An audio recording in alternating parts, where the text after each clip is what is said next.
Sa lahat ng car brand sa Pilipinas, pinakamabenta ang Toyota. Kung gusto nyo ng advice tungkol sa mga sasakyan, yan ang madalas na bukang bibig ng kamag-anak, kaibigan at kapitbahay nyo. Isama nyo na rin pati ang kabit at kaaway. Ano naman ang pinakamabenta sa Toyota? MPV ba? SUV?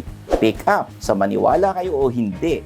Subcompact sedan ang umahataw sa kanila pagdating sa sales. Ang Toyota Vios. Swak na swak bilang daily driver pero hindi ka naman ipapahiya pagdating sa forma. Pero speaking of forma, kaka-facelift lang ng Vios last year. May dumating na namang bago ngayon. Ano naman kaya ito? I'm Stanley Chi, your host for Phil Coche's Quick Look at the Toyota Vios GRS. Like this video and subscribe to our YouTube channel to get the latest updates from Phil Coche. Hanapin nyo lang yung bell icon sabay click. Phil Coche is the #1 car portal in the Philippines. Stay updated sa full specs, latest pricing at relevant news about the Toyota Vios through our Phil Coche car guide. Nasa description lang yan sa ibaba ng link, kaya i-click nyo na. Ano nga ba ang ibig sabihin ng GRS? Girls react to Stanley? Hindi. Ang GRS stands for Gazoo Racing Sport. Performance-oriented ang styling na halos hindi ginagalaw ang actual performance. More show, same go. Inspired by the Vios Challenge Cup, binihisan ito sa Malaysia kung saan ito rin ang unang Toyota model na binigyan ng GRS badge. At eto na nga, senior na nila itong blessing sa atin.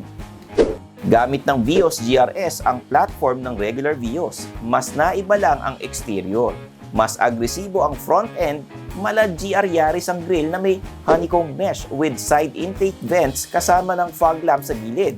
Iba rin ang side skirts at may bagong rear bumper with integrated diffuser. Nilagyan din ng spoiler sa trunk at sinalpakan ng 16-inch black multi-spoke alloy wheels. Kung may duda pa kayo kung anong klaseng Vios ito, may makintab na GR badge din. Pareho pa rin ang size and layout ng cabin, nilagyan lang ng sportier touch para special pa rin ang datingan. Nababalot sa leather at suede-like material ang sport seats, complete with GR stitching sa headrests. Medyo may pagkakaiba rin ang instrument cluster ng Vios GRS. Optitron red ang gauges and needles, pampagana sa drive or pagmamaneho.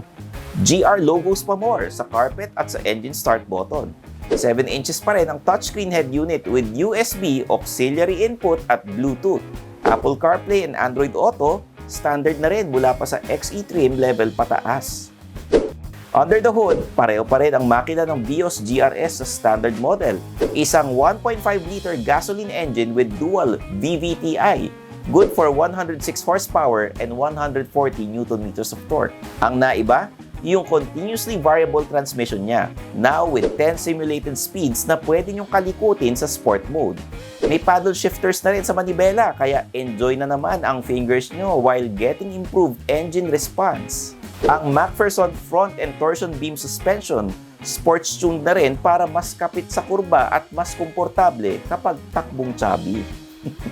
Ano, naglalaway na ba kayo sa Toyota Vios GRS?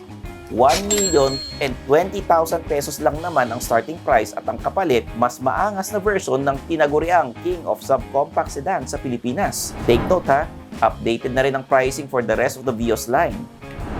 Yan na ang ating quick look sa Toyota Vios GRS. This has been Stanley Chi. Alam nyo, i-push na kaya natin sa 300,000 subscribers this year. Tingin nyo. Kita-kits next video. Bye-bye! Direct! Kailan kaya magkakaroon ng Toyota Vios GRO? Uy, nandiyan pa pala kayo. Thanks for watching. Don't forget to subscribe to Phil Coche, the country's #1 online car portal.